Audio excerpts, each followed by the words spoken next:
srdačno pozdravljam u ime udruge Moj grad Zagreb. Večeras ćemo imati čast, znači veliko zadovoljstvo slušati predavanje doktorice Gajski na temu lijekovi ili priča o obmani. To je ujedno i naslov njezine knjige koje stoje godine ne samo rada u praksi, u medicini, nego i istraživačkog rada. Zato vjerujem da će večeras biti prilike da čujemo puno toga zbilja kvalitetno i jako korisno za sve nas. Evo, izvolite. Ja vas sve pozdravljam i zahvaljujem na interesu za ovo predavanje i naravno zahvaljujem udruzi Moj grad Zagreb na pozivu. Ja bih vam večeras htjela dati prikaz djelotvornosti, odnosno nedjelotvornosti suvremene farmakoterapije i pokušati objasniti zašto se... Možda ovaj mikrofon bolji?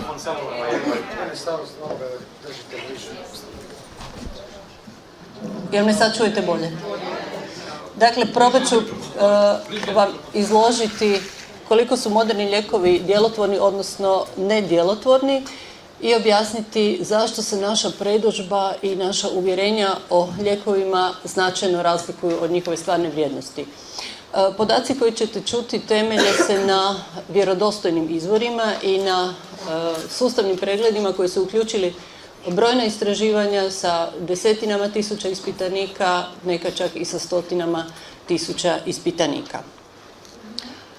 Kad je riječ o farmakoterapiji,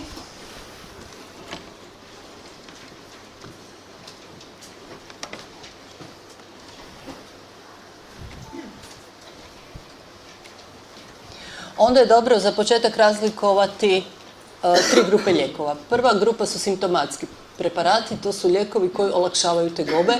Kao primjer se mogu uzeti lijekovi protiv bolova. U drugoj skupini su kurativni pripravci, to su lijekovi koji služe izlječenju bolesti, za primjer recimo antibiotici. I treća skupina, rastuća, su takozvani preventivni pripravci, to su lijekovi koji se daju ljudima bez smetnji, bez subjektivnih tegoba s idejom sprječavanja bolesti u budućnosti. Pa kao takve možemo promatrati antihipertenzive, to su lijekovi za spuštanje tlaka koji se daju s ciljem smanjivanja šanse za kardiovaskularne događaje, poglavito za moždani udar. Potom lijekovi za spuštanje kolesterola koji se daju s ciljem sprječavanja srčanog infarkta, antidijabetici koji se daju s idejom sprječavanja sljepoće, zatajivanja bubrega, amputacija, dakle komplikacija šećerne bolesti, lijekovi za osteoporozu koji se daju s idejom sprječavanja prijeloma kostiju, cjepiva koji se daju s ciljem sprječavanja zaraznih bolesti itd. I dok u vezi s ove prve dvije skupine lijekova mi u biti nemamo velikih teškoća s procjenom djelotvornosti zato što tegoba i bolest uz te lijekove ili nestaje ili ne nestaje.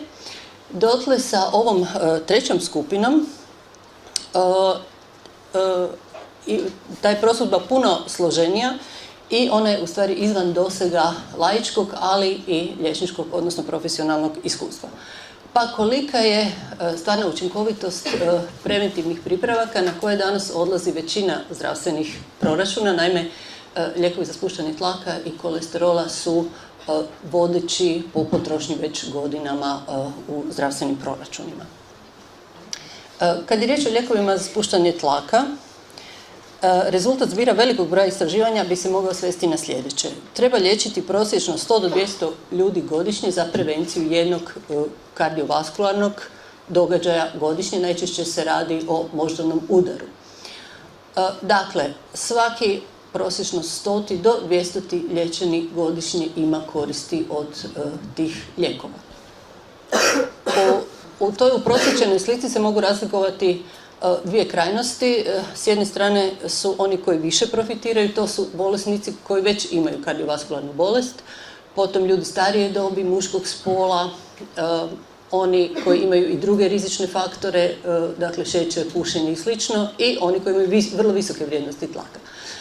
U toj skupini treba liječiti otprilike 50 do 100 ljudi da bi se spriječio jedan kardiovaskularni događaj na godinu. Na drugom kraju spektra su zdravi mlađi ljudi nerizični, sa blago povišenim tlakom, gdje treba liječiti čak 250 do 1000 ljudi da bi se to isplatilo godišnje. Primjerice, žene srednje dobi, zdrave sa blaže povišenim tlakom, tek će jedna od 800 njih godišnje imati koristi od terapije. Toliko o redukciji kardiovaskularnih događaja. Kad je riječ o produženju života, znači o smanjivanju smrtnosti, onda ono je uz antihipertenzive i prema tvrdnji vodećih svjetskih autoriteta u globalu minimalno ili se ne može dokazati. Jedan znanstvenik je analizirao 20 velikih pokusa s ovim lijekovima i izračunao je da 30-godišnje uzimanje antihipertenziva prosječno produžava život za 12 dana. Znači 30 godina uzimanja za 12 dana i on je tu ne bez cinizma konstatirao da je to otprilike toliko vremena koliko je potrošeno na uzimanje tableta. Sljedeća važna postavka u vezi s antihipertenzivima. Usprkos važećim preporukama, nedostaju dokazi za korist od snižavanja tlaka na niske vrijednosti. Nadalje, u velikim meta-analizama nije se pokazala prednost nekih antihipertenziva u odnosu na druge. Barem kad je riječ o običnoj nekompliciranoj hipertenziji, stari i jeftini diuretici ekvivalentni su skupim novim pripravcima. Toliko o lijekovima za spuštanje tlaka. Na samom vrhu potrošnje su lijekovi protiv kolesterola i kad je o njima riječ, uglavnom se misli na statine, lijekove za spuštanje ukupnog kolesterola ili kolesterola. I ovdje otprilike vrijede podaci o učinkovitosti koji su pokazani za antihipertenzive, dakle oko 150 ljudi godišnje da bi se spriječio jedan događaj. Uglavnom se radi o srčanom infarktu, ali uz važne napomene. O djelotvornosti se može govoriti samo u skupini koronarnih bolesnika, to su ljudi s anginom pectoris ili koji su preboljeli infarkt srca, ili oni koji imaju puno kardiovaskularnih rizika, dakle istovremeno su dijabetičari, tlakaši, šećeraši i tako dalje. Dakle, uvođenje ovih lijekova ljudima bez kardiovaskularne bolesti ili višestrukih rizika u stvari ne nosi nikakvu kliničku korist. Drugo, ovi su pripravci beskorisni u žena, dakle u cjelokupnoj populaciji žena, uključujući i žene sa kardiovaskularnom bolešću. To je u stvari u skladu sa značajem kolesterola kao biološkog parametra. Riječ je dakle o tome da se radi u više manje o nebitnome biološkom parametru i to vrijedi za sve žene i za većinu muškaraca. Milijuni ljudi uzimaju aspirin. Oni koji boluju od srčano-žilne bolesti, njegova djelotvornost je otprilike na razini lijekova za masnoću i tlak, no uz češće nuspojave. Zdravi ljudi, dakle oni bez srčano-žilnih bolesti, nemaju koristi od andola. Možda nije zgorega da vam na još jedan način prikažem, odnosno pojasnim djelotvornost od lijekova za spuštanje tlaka, masnoće i aspirina. Naime, bolesni ljudi, dakle oni s kardiovaskularnom bolešću, uz te će lijekove smanjiti svoju šansu za pogoršanje, odnosno za novi kardiovaskularni događaj s otprilike 4% na oko 2,5 do 3% godišnje. Dakle, oni koji ne uzimaju ove lijekove će imati otprilike 4% šanse godišnje za novi infarkt, a ako ih uzimaju onda 2,5 do 3% godišnje. Kad je riječ o ljudima koji nemaju kardiovaskularnu bolest, to smanjenje uz lijekove iznosi sa 0,8% na oko 0,5% godišnje. Ja mislim kad bi se na ovakav način našim bolesnicima prikazala učinkovitost lijekova koje mi doktori nudimo, da bi mnogi jako dobro razmislili, a vjerujem da brojni ne bi niti prihvatili njihovo uzimanje. Kad je riječ o antidijabeticima, inzistira se na strogoj regulaciji šećera, što bliže onoj u zdravih ljudi.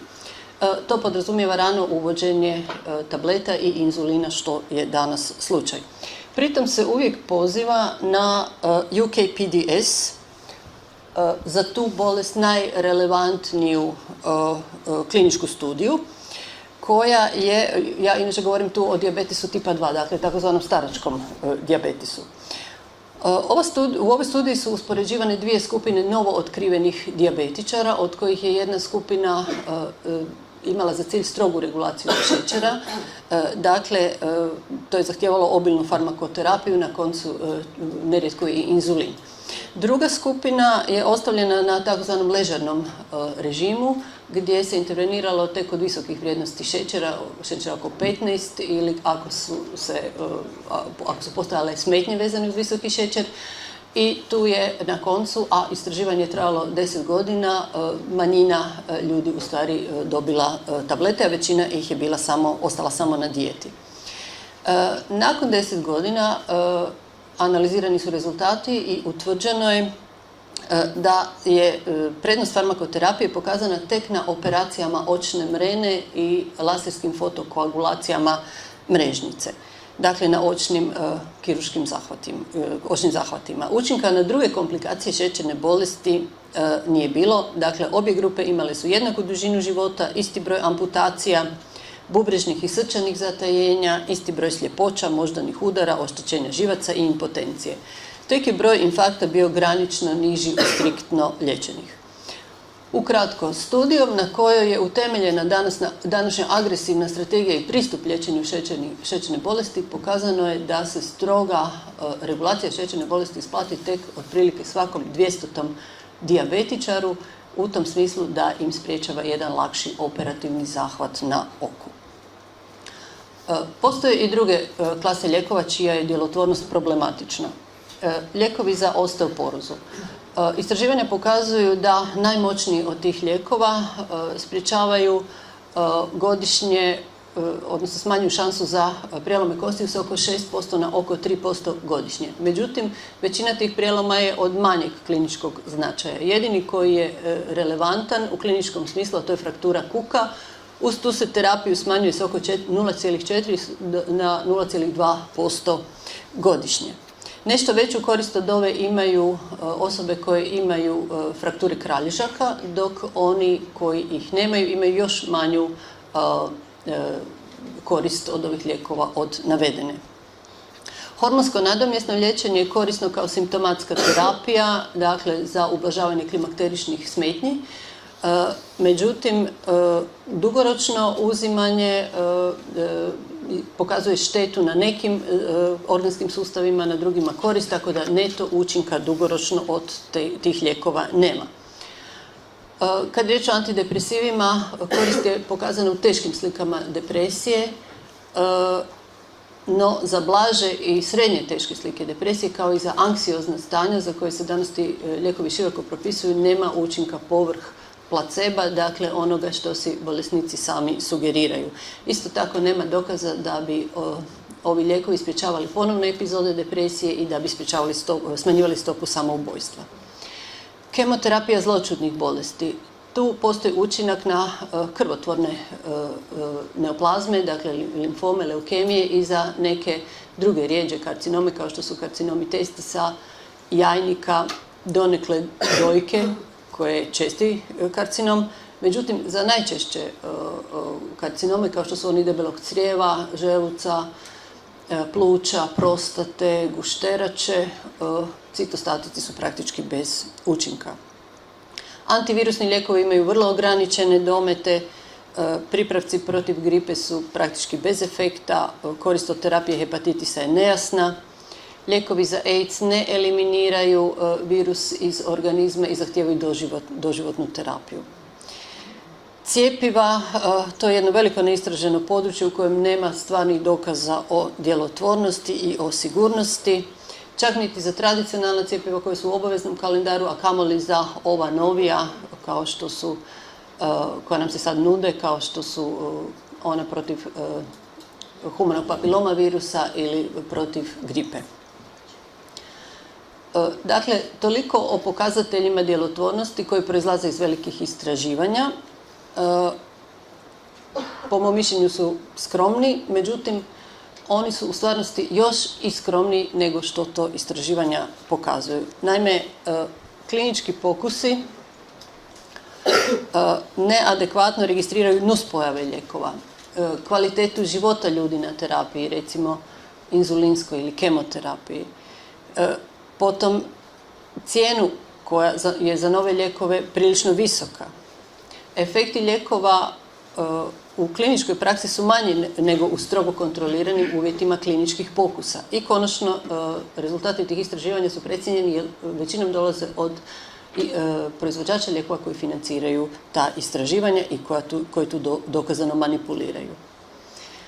I ako se sad složimo da su moderni lijekovi relativno slabo djelotvorni, da su nerijetko škodljivi, a o tome večeras neću govoriti, to bi zahtijevalo jedno posebno predavanje, osim toga da imaju relativno visoku cijenu, postavlja se pitanje kako to da posjeduju imidž tako kvalitetne robe. I u čemu je tajna uspjeha farmaceutske industrije koja bilježi fenomenalnu prodaju i vrtoglave profite? Odgovor leži u činjenici da je farmaceutska industrija zavladala znanošću, edukacijom i politikom vezanom uz lijekove i podredila ih je i prilagodila njihovoj promidžbi i prodaji. U nastavku predavanja ću govoriti o tome kako se za potrebe stvaranja profita koristi, odnosno zlorabi znanost. Nalazi znanstvenih istraživanja danas predstavljaju glavno uporište kliničke prakse. Pritom centralno mjesto pripada kliničkom pokusu. Njime se uspoređuje novi lijek s dotadašnjim najboljim liječenjem i ako se pokaže da je on djelotvorniji ili jednako djelotvoran kao dotadašnje liječenje, on dobiva dozvolu za primjenu u praksi. Pa postavlja se pitanje sad kakva je kvaliteta i pouzdanost toga znanstvenog uratka koji predstavlja glavno uporište kliničke prakse. Dokazano je da on pati od niza slabosti. Ja sam izdvojila samo neke od njih. Prvo, izbor ispitanika. Za pokus se uzimaju oni ispitanici u kojih je lijek djelotvorniji ili sigurniji. Recimo, za primjer se mogu uzeti kardiovaskularni lijekovi u čijem testiranju dominiraju muškarci zato što su ti lijekovi u njih djelotvorniji, premda se jednako propisuju i ženama. Antireumatici se recimo redovito testiraju na mladoj populaciji, premda ih uzima stara populacija. Zašto? Zato što su u njih sigurniji. Odnosno imaju manje nuspojava. Potom, trajanje studija se podešava prema rezultatima. Tu se može uzeti recimo primjer Vioxa ili Vioxa, lijeka kojega se možda neki od vas sjećaju, povučen je prije par godina, antireumatik, čije istraživanje je trajalo originalno 5 godina, međutim kad su ga nakon završetka pokusa, kad su analizirali rezultate, vidjeli su da su u 3. godini imali bolje rezultate nego u 5. i onda su prikazali pokus kao da je trajao 3 godine. Učinak lijekova u pokusima se ponekad mjeri na zamjenskim ishodima, dakle na spuštanju tlaka, tjelesne težine, šećera, masnoće, a ne na stvarnim kliničkim ishodima kao što su produženje života ili redukcija bolesti. Tako se onda može dogoditi ono što se recimo dogodilo sa Avandijom, to je antidiabetik koji je povučen prije 2 godine, koji je bio registriran na temelju toga što je spuštao šećer. Da, i jako reklamiran, bio je strašno moderan, prezentiran na svim našim kongresima, da bi nakon 10 godina primjene bio povučen iz prakse zato što se pokazalo da povećava broj kardiovaskularnih događaja. Slično se dogodilo s reduktilom, to je pripravak za mršavljenje, isto povučen 2010. koji je registriran na temelju toga koliko je, dakle na temelju tog zamjenskog parametra i pokazatelja djelotvornosti, a to je gubitak tjelesne težine, da bi opet za 10 godina bio povučen jer se u stvari utvrdilo da skraćuje život. Zatim, efekt preparata prikazuje se redovito samo u relativnim brojevima u kliničkim pokusima. Dakle, tipični antidiabetik ili antihipertenziv ili hipolipemik će smanjiti šansu za infarkt ili inzult za oko 30%. I to je rezultat s kojim se dolazi doktorima i koji se prezentira na našim kongresima i predavanjima. Iza tih 30% u stvari se krije ona razlika, ako se sjećate onog slajda, sa 4% na 2,5 do 3%. Dakle, to je tih 30%. Ili sa 0,8% na 0,5%. To je 30%. Dakle, ne radi se o 30%, radi se o 1% ili još i manje. Ali to je ono što liječnici naravno ne znaju. Druge vrste istraživanja, povrh kliničkog pokusa, još su manje vjerodostojne. Farmakoekonomske studije, recimo jednom nakaradnom metodologijom, dokazuju da dugogodišnje uzimanje skupih preparata trivialne učinkovitosti donosi velike ekonomske uštede. Temeljna istraživanja se recimo dizajniraju prema potrebama proizvođača lijekova, pa danas dominira recimo tumačenje ateroskleroze koje se temelji na kolesterolu, premda je to samo jedan od modela, možda i najmanje vjerojatan, ali on potiče primjenu lijekova za kolesterol.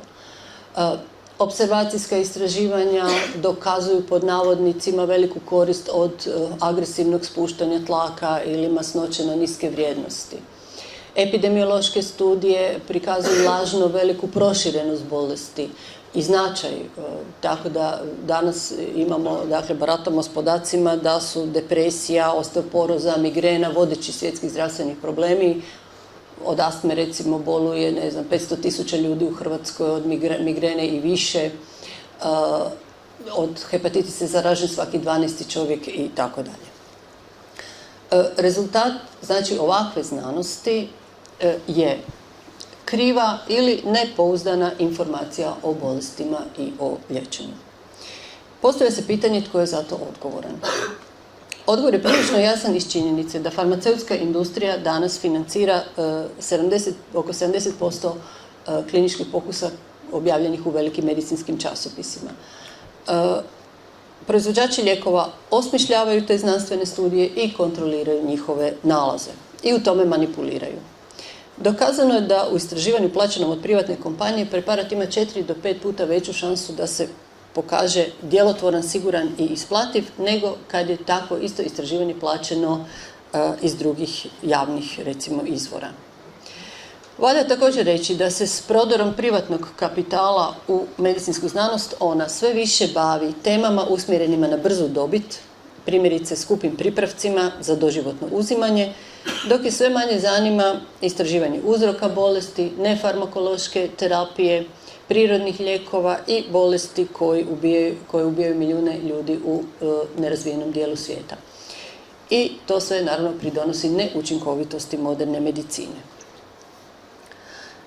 Jedna od najuočljivijih posljedica ovako koncipirane znanosti je širenje indikacija za lijekove. Uz pomoć kliničkog pokusa jednostavno se, pod navodnicima, dokaže djelotvornost preparata u novim stanjima i na novim skupinama bolesnika. Na primjer, antidepresivi su se prije 10-15 godina davali samo za jednu indikaciju, tešku depresiju. U međuvremenu danas su te indikacije proširene na način da neki od tih pripravaka imaju čak 12 indikacija, od koje uključuju i blaža anksiozna stanja. Hipolipemici, znači statini, su se davali nekad samo ljudima s visokim kolesterolom i srčanim bolesnicima, danas ih praktički možete uvesti većini ljudi iznad 50. godine.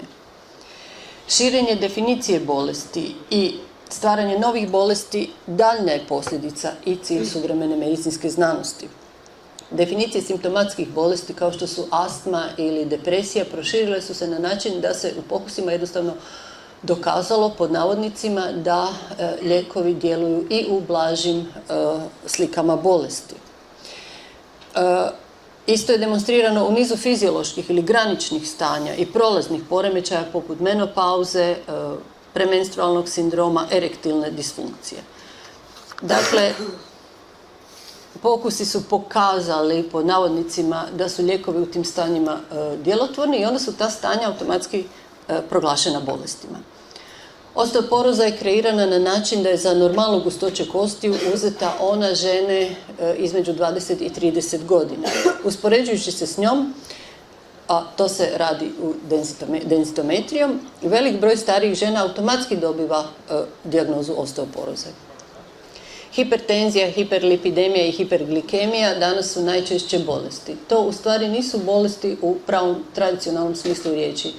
osim u situacijama kad imamo značajno povišenje tlaka ili šećera, to onda jesu prave simptomatske bolesti, većina tih stanja nema neku kliničku sliku. Dakle, riječ je tu samo o biološkim ili tehničkim parametrima koji su u bolest pretvoreni tek uz pomoć znanstvenih istraživanja. Donedavno medicina se bavila bolestima koje su imale svoju kliničku sliku, a ona je podrazumijevala neku subjektivnu tegobu ili uočljivi poremećaj. U takvim okolnostima definicija je bolesti bila jednostavna. Danas, kad se bolest dijagnosticira uz pomoć laboratorijskih i tehničkih parametara, postavlja se pitanje granične vrijednosti pri kojoj ćemo definirati bolest i proglasiti bolest. Koju ćemo visinu tlaka ili šećera smatrati nenormalnom, odnosno onom koja zahtjeva liječenje. Nažalost, onu koja je dobivena uz pomoć spornih istraživanja o kojima sam govorila i koja je proglašena sasvim arbitrarnim, svojevoljnim dogovorom liječnika plaćenih od farmaceutske industrije. Način na koji se danas određuju granice bolesti nosi još jednu opasnost. Moguće je te granice relativno jednostavno spuštati. Potrebno je samo da pokusi dokažu pod navodnicima dobrobit pri razinama koje su niže od onih za koje se do tada mislilo. I to se doista događa. Još prije 15 godina granica patološke vrijednosti ukupnog kolesterola iznosila je 6,5 milimola po litri. Kroz nekoliko sastanaka lipidnih odbora u Sjedinjenim državama i u Europi ta je vrijednost spuštena na način na koji ovdje vidite. Za zdrave to je danas niže od 5, za dijabetičare, srčane bolesnike, bubrežne bolesnike niže od 4,5. Neke smjernice idu čak i niže, neki smatraju, a takav je recimo jedan američki svjetski autoritet za pitanja kolesterola, da nema najniže vrijednosti kolesterola. Što niže, to bolje. Slično se dogodilo s krvnim tlakom. Danas se optimalnom smatra vrijednost krvnog tlaka niža od 120/80. To je doživio i šećer, ne doduše u tako velikoj mjeri. Nije teško zaključiti koji je motiv za ovo sustavno spuštanje ciljnih i normalnih vrijednosti ovih bioloških parametara. Postaviti ih nisko znači ranije započeti liječenje, koristiti veće doze lijekova i dodavati preparate, i to je upravo ono što vidimo u suvremenoj medicini, da ljudi uzimaju sve više i više lijekova.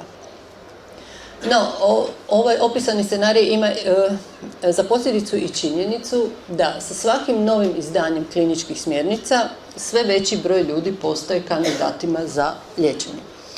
Još krajem 90-ih baratalo se s podatkom o 10 do 25% hipertoničara u odrasloj populaciji. Danas se računa da u Europi 44% ljudi ima tlak viši od 140/90. Implementacija preporuka za hiperkolesterolemiju imala je za posljedicu u svega nekoliko godina porast broja Amerikanaca s indikacijom za liječenje s 15 na 50 milijuna. Dakle, s 15 na 50. Uz primjenu europskih smjernica za prevenciju kardiovaskularnih bolesti, 76% odrasle norveške populacije spada u skupinu povećanog rizika. U Velikoj Britaniji 87% muškaraca i 56% žena iznad 65 godina ima kriterije koji ih čine kandidatima barem za jedan preventivni kardiovaskularni farmakološki pripravak. Tradicionalna medicina bavila se bolesnim ljudima i nastojala je ukloniti ili ublažiti tegobe. U novije vrijeme medicina se okreće ljudima bez smetnji koje je prethodno uz pomoć čimbenika rizika proglasila rizičnim, odnosno podložnim bolesti u budućnosti. Primjena u preventivne svrhe ono je čemu danas lijekovi zahvaljuju svoju ekspanziju. Tržište zdravih ljudi je neograničeno, a liječenje je dugoročno.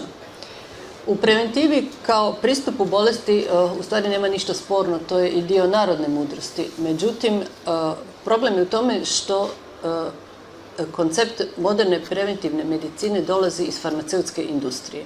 On podrazumijeva korištenje lijekova i to skupih pripravaka kroz dugi niz godina, a to je u području koje se bavi zdravim ljudima sa malim šansama za razboljevanje, u stvari nepotrebno i neisplativo, upravo je suprotno i onoj istinskoj ideji preventive.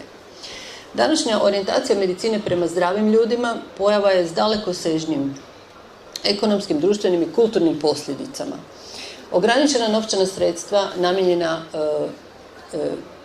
zdravstvenim postupcima koje doista pomažu i ljudima koji su u potrebi preusmjeravaju se na preventivne aktivnosti sa upitnom korisnošću pa i štetnošću za bolesnika i društvo. Bacanje novca za beskorisne lijekove ima za posljedicu njegov nedostatak za doista potrebne pretrage i zahvate, pa smo svjedoci da ljudi sa sumnjom na tumor čekaju mjesecima CT ili magnetsku rezonanciju, da umru prije nego što dočekaju operaciju srca, da se godinama pate s bolesnim kukom i ne mogu dočekati operaciju kuka itd. itd.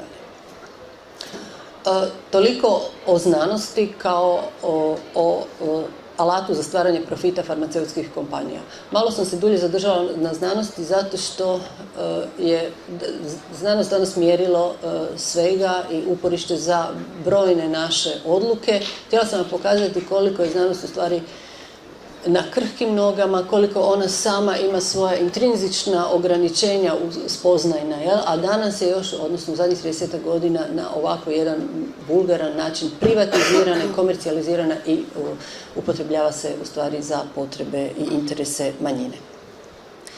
Sad, ako se sjećate... Ja vas nisu pitao. Pitanja, poslije. Dogovorili smo da poslije budu pitanja.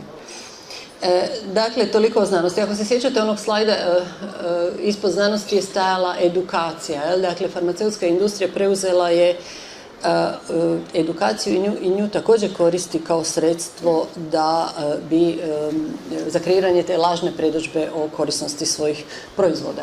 Zbog svoje financijske moći i agresivnosti, farmaceutska industrija danas je postala tu dominantan čimbenik.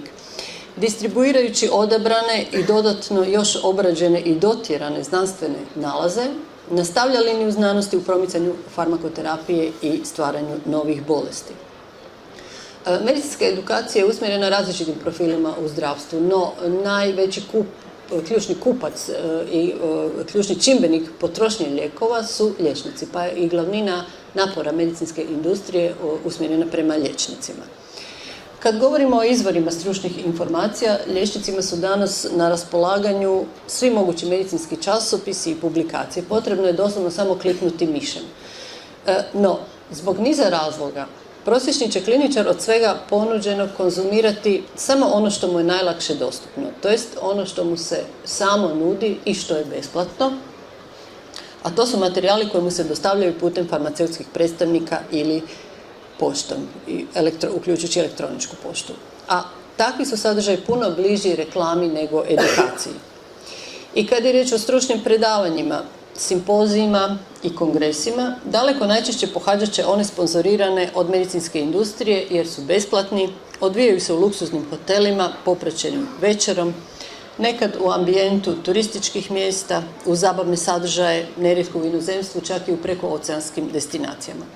Jasno je da je sadržaj ovakvih skupova i malih i velikih, obzirom da su financirani od strane farmaceutskih kompanija, dakle da se svode na marketing. I po svom izgledu sve više liče na sajmišta nego na mjesta gdje se usvaja znanje i razvija stručna diskusija. Sve su prisutni elementi estradizacije, angažiraju se popularni TV voditelji i glazbenici. No, vrsta informacije koju liječnici najviše konzumiraju i koja najlakše pronalazi put do njih, ima vjerojatno najveći efekt u kliničkoj praksi, je izravni kontakt liječnika sa predstavnicima farmaceutskih tvrtki. Liječnici svakodnevno primaju farmaceutske zastupnike, vjerujem da ste i vi tome svjedočili. Riječ je tu naravno o čistoj marketinškoj aktivnosti. Osim prema profesionalcima, promidžbena aktivnost farmaceutskih tvrtki se sve više okreće i bolesnicima, odnosno javnosti. Svjedoci smo da se o zdravlju i bolesti govori i piše više nego ikad. Interes za zdravstvenim informacijama je velik, a proizvođači su svjesni da su potencijalni i stvarni bolesnici snažan pomagač u prodaji proizvoda. Farmaceutske se tvrtke s jedne strane obraćaju izravno pacijentima. Pod pokroviteljstvom industrije lijekova održavaju se simpoziji, izdaju specijalizirani časopisi, osmišljavaju se programi namijenjeni oboljelima. Farmaceutske tvrtke organiziraju savjetovališta, predavanja u staračkim domovima i školama, lijepe plakate i dijele promidžbeni materijal po domovima zdravlja. Na internetu je dostupno više milijuna adresa koje nude podatke o zdravlju i bolestima. Iza njih otvoreno ili prikriveno vrlo često stoje proizvođači lijekova. Industrija lijekova naročito se usmjerava prema udrugama bolesnika. Kako one mogu biti moćno sredstvo kojim se vrši pritisak na liječnike i zdravstvenu administraciju, kompanije pomažu udruge na različite načine. Planiraju njihove aktivnosti, osiguravaju sredstva za rad, a često potiču i samo njihovo osnivanje. Za primjer se recimo može u nas uzeti udruga Hrvatsko društvo za osteoporozu. Njezini su sponzori proizvođači vodećih preparata za liječenje osteoporoze. Ili Savez dijabetičkih udruga koji sponzoriraju proizvođači antidijabetika. Obje te udruge uspjele su nakon duljeg lobiranja u tome da se preparati njihovih sponzora uvrste na osnovne liste zdravstvenog osiguranja, dakle da se mogu dobiti na teret HZZO-a. Kad je riječ o obraćanju širokoj javnosti, treba reći da izravno reklamiranje lijekova u većini zemalja nije dopušteno. Međutim, nalaze se putevi indirektnog oglašavanja. Ono se provodi kroz izvještavanje s medicinskih kongresa i okruglih stolova, kroz priču o bolestima i njihovu liječenju, dakle kroz promociju bolesti, u stvari, a ne lijekova. Pod krinkom zdravstvenog prosvjećivanja, objektivnog izvještavanja ili pod firmom novosti iz medicine, bez plaćanja oglasnog prostora u medijima se nude informacije s prikrivenom porukom. Učinite pretragu, pitajte svog doktora, zatražite lijek. Posrednici u ovom procesu su novinari, koji su nerijetko u funkciji proizvođača, pa u prezentaciji ovih tema vrlo često nalazimo nekritičnost i senzacionalizam. Promidžba bolesti odvija se planirano, kroz kampanje velikih razmjera. Pritom se koriste specifične PR metode. Redovito se formira takozvani trojni savez. Angažira se stručnjak za određeno područje, najčešće ugledni klinički profesor. Na taj način poruka dobiva vjerodostojnost. Ono što ljudi ne znaju je da se radi o stručnjacima plaćenima, a često i samim stvorenima od farmaceutske industrije. Drugi element je uključivanje neovisnih, pod navodnicima, udruga potrošača. Iz njihovih redova regrutiraju se žrtve bolesti koje putem medija plasiraju svoje autentične priče. Treći sudionik, farmaceutska tvrtka, kompletira taj savez okupljen oko zajedničkog projekta, promocije bolesti i sredstva za liječenje. Kako bi se stvorio povod za govorenje o bolesti, izmišljen je pojam svjetskog dana ili tjedna bolesti. Pa tako imamo dan šećerne bolesti, dan migrene, dan psorijaze, svjetski dan astme, tjedan hipertenzije, godinu, nečega smo isto imali smo čak desetljeće kosti iz globova, ako niste znali. Na taj dan mjeri se šećer i tlak, organiziraju se okrugli stolovi i predavanja s ciljem da se upozori na veliku proširenost bolesti i ozbiljnost bolesti i postojanje efikasnog liječenja. Među glavnim tehnikama u strategiji promicanja bolesti je stvaranje zabrinutosti i straha. Promidžbeni plakati koji se odnose na osteoporozu prikazuju pogrbljenu ženu. Oni o hepatitisu, recimo, izgledali su ovako. Ne znam ako se sjećate oglasa jednog koji je prije par godina išao na radiju, koji je opisivao hepatitis kao gosta kojeg ne biste poželjeli niti smrtnom neprijatelju. Ovo je letak s kojim je isto prije par godina bio obljepljen Zagreb, iz kojeg se pozivalo na kontrolu tlaka. Ovo je jedan još morbidniji američki s pitanjem što biste radije, pretragu na kolesterol ili završni ispit.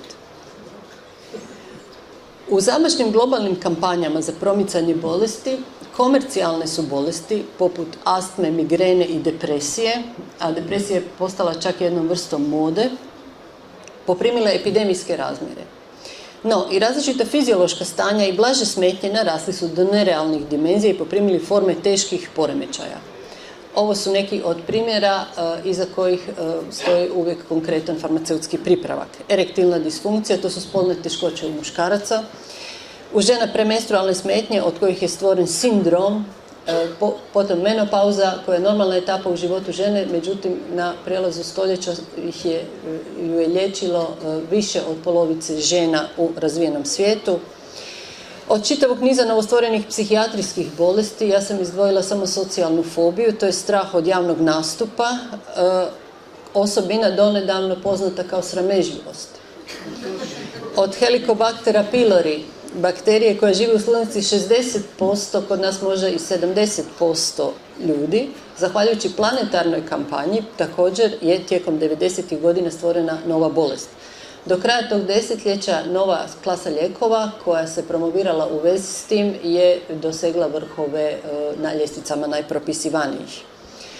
Osteoporoza se smatra klasičnim primjerom proizvodnje bolesti i danas se smatra primjerom u stvari korporacijske definicije bolesti kao i kolesterol. Taj uglavnom nezanimljiv biološki parametar i rijetko tražen do unatrag 10-15 godina, zahvaljujući stalnom pritisku na liječnike, bolesnike i javnost, postao je najomraženiji medicinski pojam i glavna tema razgovora u liječničkoj ordinaciji. U novije vrijeme svjedoci smo da su velikom kampanjom ptičja i svinjska gripa promovirane u globalnu prijetnju čovječanstvu. Toliko znači o edukaciji i prosvjećivanju. Sad bih još nešto samo kratko rekla o politici kao sredstvu za stvaranje profita farmaceutskoj industriji. Naime, na razini politike određuje se puno toga što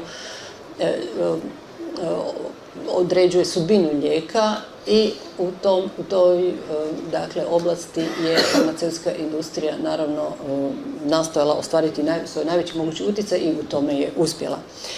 Prodrla je u regulacijska tijela, dakle agencije za lijekove koje odobravaju lijekove za promet. Spomenut ću samo činjenicu da je u zadnjih 20 godina značajno skraćeno razdoblje i rokovi za registraciju lijekova kao i olabavljeni standardi koji se pritom primjenjuju. U zdravstvenim osiguravajućim kućama proizvođači lijekova lobiraju za uključivanje svojih preparata u režim propisivanja bez participacije pacijenta, što je jedan od glavnih uvjeta za njihovu široku primjenu. Zakonodavne vlasti pod velikim su pritiskom industrije lijekova. Primjer, zakoni na području zaštite patenata gdje su velike kompanije uspjele izboriti monopol i dugogodišnje održavanje visokih cijena. Hrvatski primjer, Zakon o zdravstvenom osiguranju iz 2002. koji je uveo takav sustav propisivanja lijekova da je njihova potrošnja u sljedećoj godini porasla za čak 25%. Pri zakonodavnoj vlasti nacionalnih država, ali i Europske unije, djeluju velike grupe lobista farmaceutske industrije. U Washingtonu na svakog kongresnika dolazi 7 lobista farmaceutske industrije. Jedan od njihovih najvećih uspjeha bio je zakon koji je omogućio izravno oglašavanje lijekova potrošačima u SAD-u. Iza naziva lobiranje u stvari se krije korupcija. Izdašnim donacijama političkim strankama Farma kartel u stvari kupuje svoj budući utjecaj. Što se tiče egzekutive, farmakoindustrija ima svoje ljude u samom vrhu vlasti. Nekoliko najviših dužnosnika izvršne vlasti SAD-a prozvano je njezinim direktnim izdancima. Poznate su veze obitelji Bush i farmaceutskog giganta Eli Lilly. Bivši njemački kancelar Helmut Kohl izravni proizvod farmakoindustrije. Ona ga je dovela na vodeću političku poziciju i u vrijeme njegovog mandata njemački farmaceutski koncern postao najveći svjetski izvoznik lijekova. Postoji puno dokaza da farmaceutski kompleks zlorabi i pravosuđe, poglavito u segmentu zaštite za krivnju za štetne posljedice liječenja. Aktivnosti farmaceutske industrije odvijaju se uz manje više vidljivu, ali čvrstu političku podršku. Američki nacionalni program o kolesterolu iz 80. godina imao je jasna politička obilježja. Danas su to globalni projekti koje vode velike civilne udruge, poput primjerice Međunarodne zaklade za osteoporozu, koje su u biti organizacije za političko lobiranje. U Europskom parlamentu postoje interesne grupe za pojedine bolesti, koje izrađuju deklaracije i akcijske planove s ciljem da se u zemljama članicama implementira zdravstvena politika prema interesima farmaceutskih kompanija. Farmaceutska industrija je danas bez sumnje snažan politički čimbenik. Njezina moć proizlazi iz njezine financijske snage. Kapital vodećih kompanija je veći od BDP-a manjih država. Recimo, najveća svjetska kompanija Pfizer se može usporediti sa Švedskom, GlaxoSmithKline s Hrvatskom. Nacionalne kompanije kroje unutarnju politiku svojih država, a velike transnacionalne korporacije uređuju globalni ekonomski i politički poredak. Evo, ja bih tu za večeras završila. Nadam se da vam ovo nije bilo prenaporno. Zahvaljujem na pozornosti i stojim na raspolaganju za eventualna pitanja.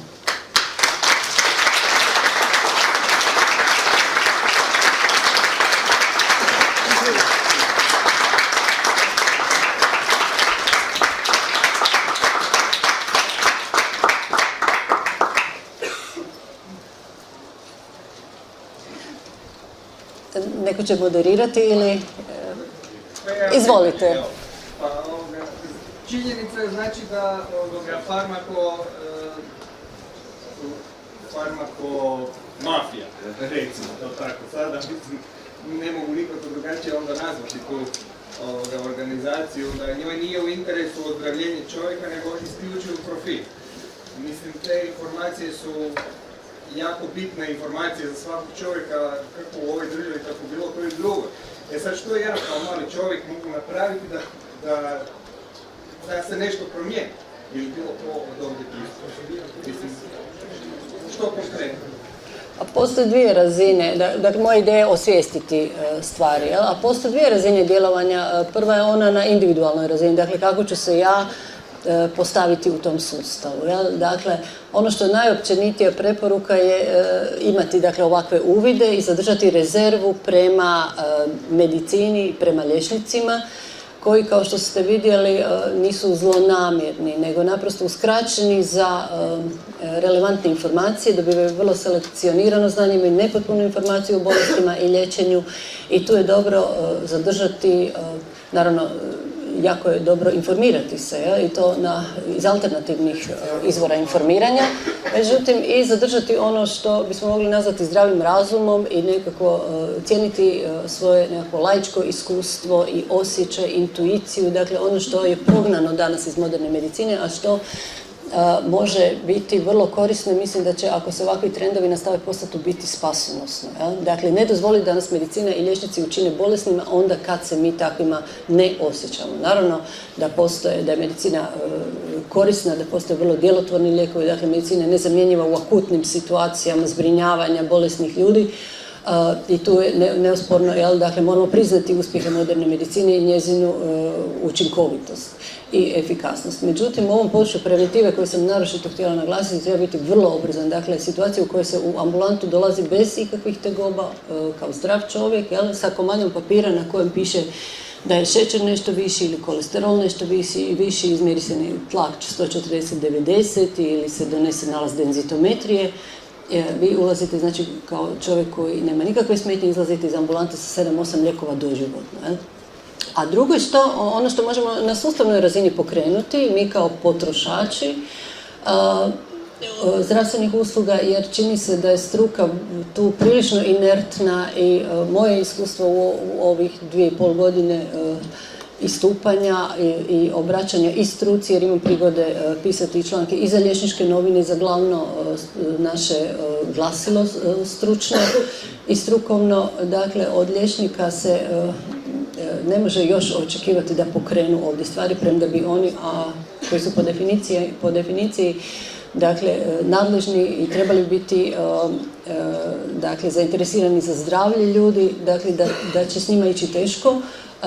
Bojim se da ćemo kao potrošači, kao bolesnici, kao javnost morati početi vršiti pritisak na dakle, strukture i političke i zdravstveno-administrativne, na stručne i strukovne liječničke udruge da uspostave jedan objektivni, vjerodostojni sustav i informiranja i vrednovanja zdravstvenih postupaka, ne samo lijekova nego i pretraga. Recimo, ovakva knjiga kako sam ja napisala bi se mogla napisati i o dijagnostici, koja ima također masu toga nepotrebnog jer se i tu zarađuje, dakle, proizvođači aparatura, opreme, testova, reagencije i tako dalje. Dakle, da se uspostavi jedan objektivni sustav vrednovanja lijekova i drugih medicinskih postupaka koji bi bio oslobođen utjecaja proizvođača medicinske tehnologije, dakle privatnog sektora.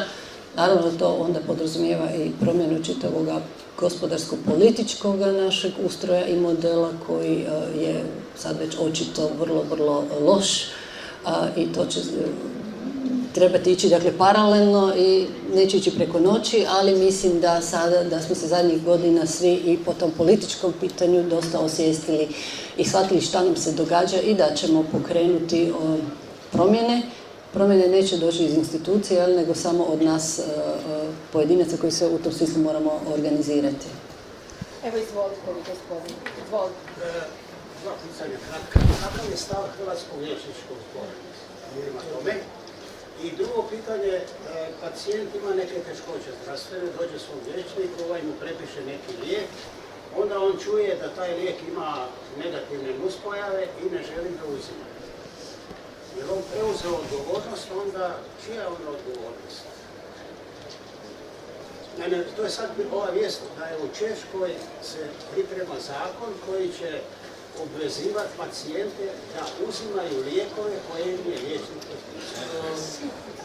To je bilo sad nedavno na Hrvatskom radiju.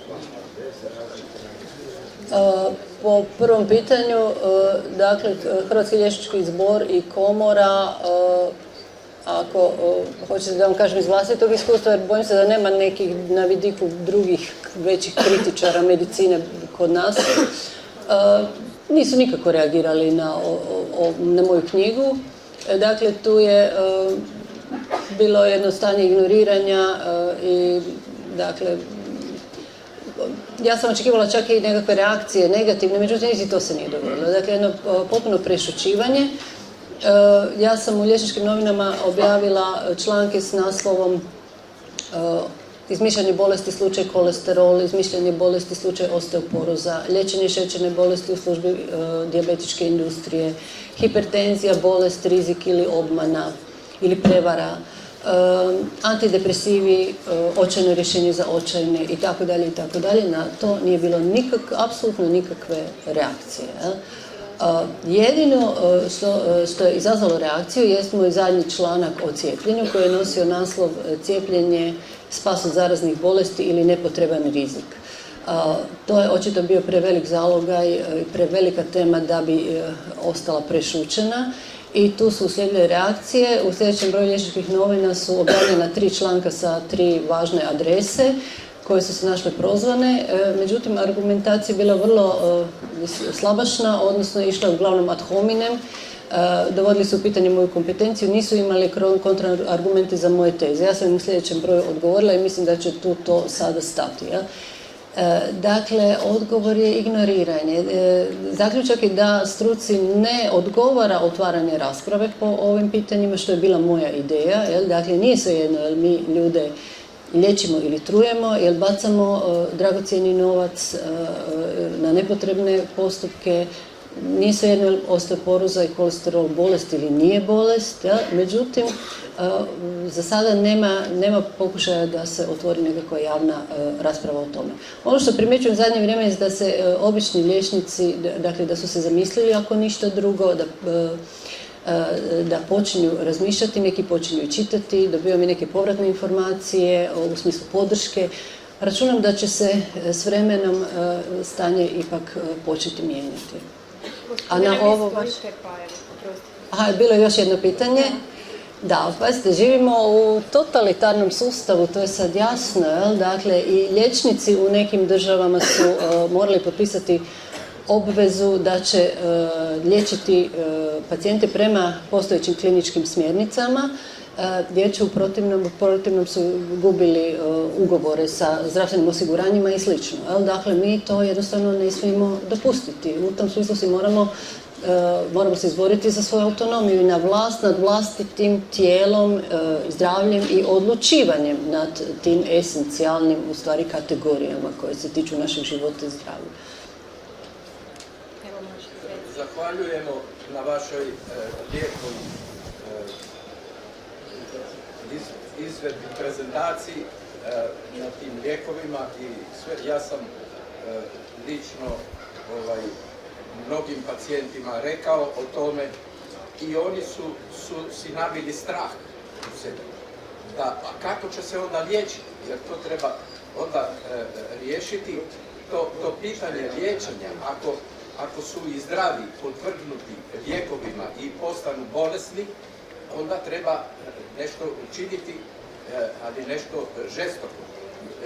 Mi smo se uključili sa poznatim fizičarom Davor Pavuna, svjetski fizičar i postkvantna fizika. On poznaje postkvantnu fiziku. On je savjetnik Obame, predsjednik Obame za energetiku i on ima problema se predstaviti. Ne znam, sigurno ste čuli o njemu i drži predavanja i svećenicima i o bolesti, a treba govoriti o zdravlju, ne samo o bolesti. Jer ti gledaš bolest. Ako je ovdje mrak i mi ćemo študirati mrak, ne, trebamo študirati svjetlo da pobjedimo mrak. Znači, bolest će biti pobjeđena samo od zdravlja, a ne da ćeš istjerati bolest. Ako ćeš istjerati, onda on će biti bolesniji i će umriti. Skratite. Treba otvoriti svjetlo, treba dati zdravlje čovjeku. Imamo 12 načina za dati čovjeku zdravlje, a ne lijekove da će istjerati bolest. Slažem se. Evo recimo. Dobro reći, ja sam ovdje Niđanović. Vaše predavanje je, podatke ne znam, međutim, pitanje su postavljeni prije. Niko nije reagirao vlasti u našoj zemlji, europskim zemljama, u Americi, da te probleme riješi. Farmaceutska industrija može naći zamjenske poslove, da ne gube. Ljudi koji mogu naći mjesta u drugim zemljama da rade isto ono što su poslove raditi, to je da vas govorimo analizima hrane i tako dalje. Nije to problem, nego zamislite vi praviti armiju bolesnih ljudi, smanjujete radnu sposobnost tih ljudi, smanjujete GDP ljudi, to je po starom nazivu antidržavna djelatnost. Ko je to odgovor? Političari, dakle, to polažu antidržavnu djelatnost. U Americi je jedno 4-5 godina bio podatak GDP je bio, proračun je bio 4.400 i nešto milijardi dolara. Oprostite, može pitanje, molim vas da ne drugima ne oduzimamo vrijeme. Treba to analizirati. Da, ovo je komentar, pa samo pitanje ako imate. Još jedno pitanje, ako javno ću reći. Ljudi, postoje zločinci, unutar redova farmaceuta i liječnika koji uništavaju ljudima zdravlje. Ne ono da oni zarađuju, nego baš statistički željavanje na određenje ljudi. Dobro, evo nemamo puno još vremena, pa ako može, gospođo, recite vi, izvolite. Hvala vam lijepo, ja sam uvijek. Evo, samo za vašu informaciju, postoji na Haškom sudu, ne ovom Haškom sudu koji sudi nas i u Ugandu, nego Sudu za ljudska prava postoji uložena tužba. Mislim da je iz godine 2003. podnio ju je njemački liječnik Matijas Rat, koji je veliki protivnik i kritičar farmaceutske industrije. To je tužba za genocid nad čovječanstvom i za uskraćivanje prava na zdravlje ljudskom rodu. Prozvani su, odnosno optuženi su dakle, vodeće farmaceutske tvrtke, političari, pobrojani od Blaira do Busha i tako dalje, zatim velike financijske grupe, Rockefeller, Rothschild i tako dalje. I ništa. I ništa. Znači da je taj sud po njihovi nadzorni i plaćate od Jedna stvar. Ljudi će vam reći, ako odete doktoru, uvijek će vam nešto naći. I druga stvar je, svi očekujemo da nam neko drugi nešto riješi.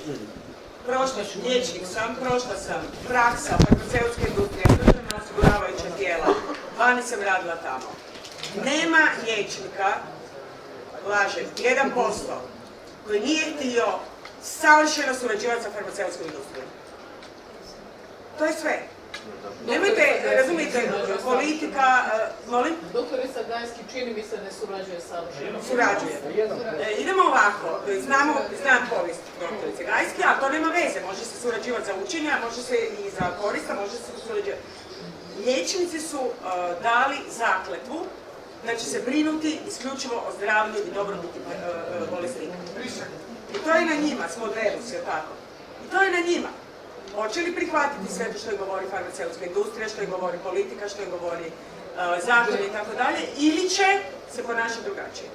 I zato ovdje nema reakcije. Nažalost, ja sam pročitala vašu knjigu, izvrsna je, lakše je i liječnicima vjerojatno razumjeti zbog komunikacije, međutim u Srbiji se veća galama ima. Dakle, sa nekim ljudima vani smo mogli više razgovarati o vašoj knjizi, a ovdje su praktički snimki. To je problem. Znači, HLK, HLZ, Hrvatski liječnički broj, Hrvatska liječnička komora i tako dalje. To je jedino gdje se može o tome razgovarati. Ako imate s kim. Dakle, ja ne surađujem više s farmaceutskom industrijom, otkad imam ovu vrstu uvida, dakle, apsolutno više nema nikakve suradnje, niti me obilaze, niti mi plaćaju išta, niti mi nude. A što se tiče liječnika, ja nisam sklona optuživati, kao što nisam sklona nikad pojedince optuživati, nisam sklona niti toliko optuživati liječničku struku. Ona je inertna i nezainteresirana i, dakle, ima tu prostora za kritiku. Zainteresirana i vrlo aktivna.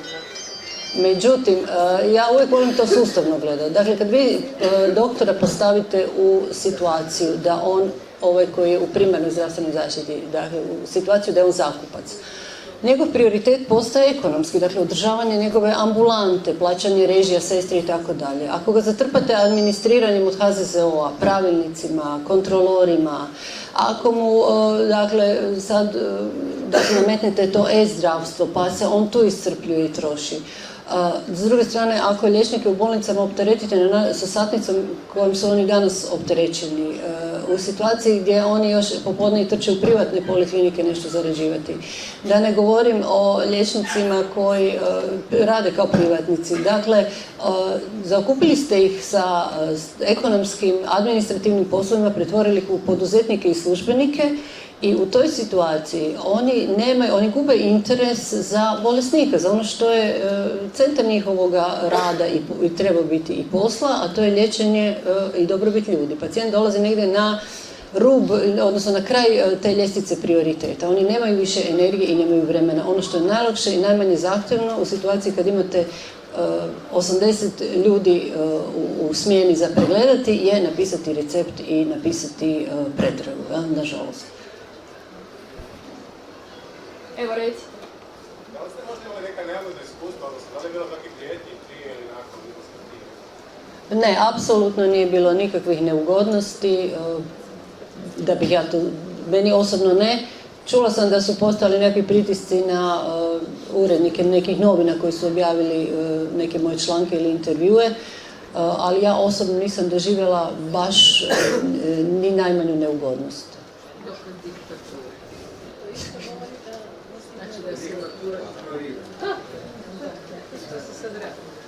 Možete navesti neku pouzdanu internet adresu za medicinsko informiranje, evo, nije ovako nešto korisno da ponesemo još pored ovog interneta. Pa ja bi vam teško tih adresa jako puno. Dakle, ja bi vam teško sad mogla izdvojiti neke od njih. U tom području isto tako treba biti dosta oprezan jer tu ima dosta manipulacije.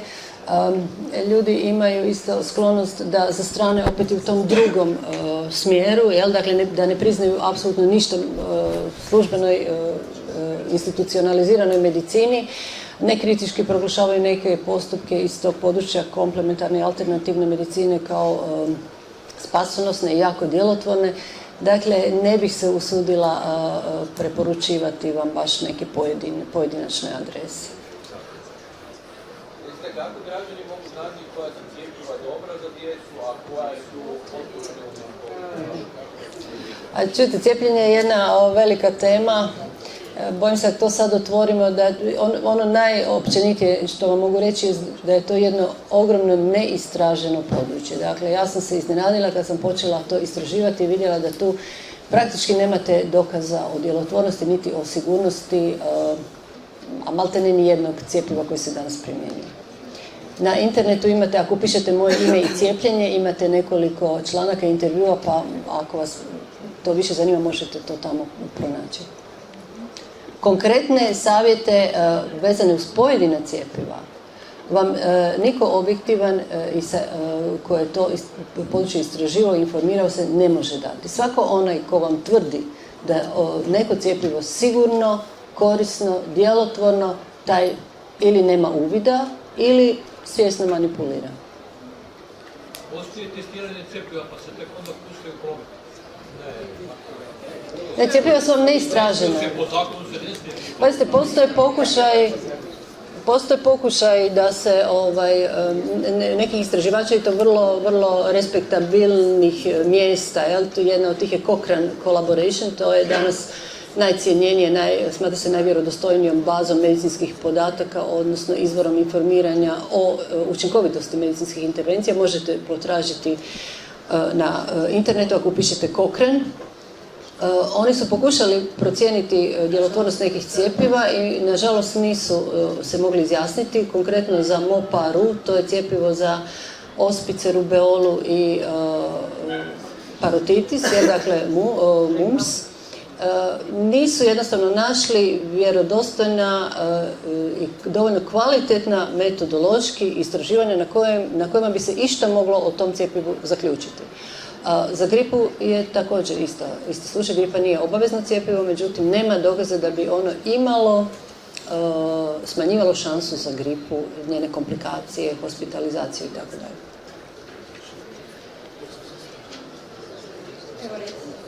Lijekovi se zaklinje, pa se lijekovi se zaklinje, kako je cjepivo Ja sam sada, evo, za vašu informaciju, u veljači sam predala Etičkom povjerenstvu Hrvatskog liječničkog zbora i Etičkom povjerenstvu Hrvatske liječničke komore predstavku u vezi sa dezinformacijama koje stručni autoriteti šire vezano uz cjepivo protiv gripe, dakle za taj konkretan slučaj, pa ćemo vidjeti hoće li nešto riješiti. Da li će biti kako predavanje oko vitamina? Ako mislite da ću ga ja držati, ja vam se ne bih u to upuštala, jer jednostavno to područje nedovoljno poznam. Još vi ja ne pratim baš teži tu situaciju na svjetskoj sceni.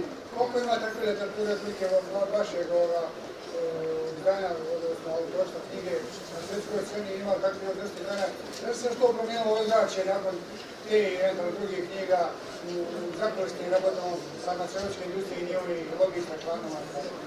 Pa evo, to je počelo negdje početkom 90-ih u Americi su se počele pojavljivati prve takve knjige koje su kritizirale modernu medicinu. Danas je to poplava takve literature, naprosto je vrijeme, stvari su dovedene blizu apsurdu i naprosto je dozorilo vrijeme, došlo da se te stvari osvijeste, one izlaze na vidjelo, imate vrlo mnogo takvih knjiga danas, pa ćemo vidjeti hoćemo li uspjeti nešto pokrenuti. Evo, mi bi ovdje završili i lijepo vas molim, ako ste za to, da ispunite anketu koju ste dobili o tome kako ocjenjujete predavanje i što biste željeli dalje čuti, koju vrstu predavanja. Isto tako, samo da vas informiram da sve informacije o udruzi Moj grad Zagreb možete naći na stranici www.mojgradzagreb.hr.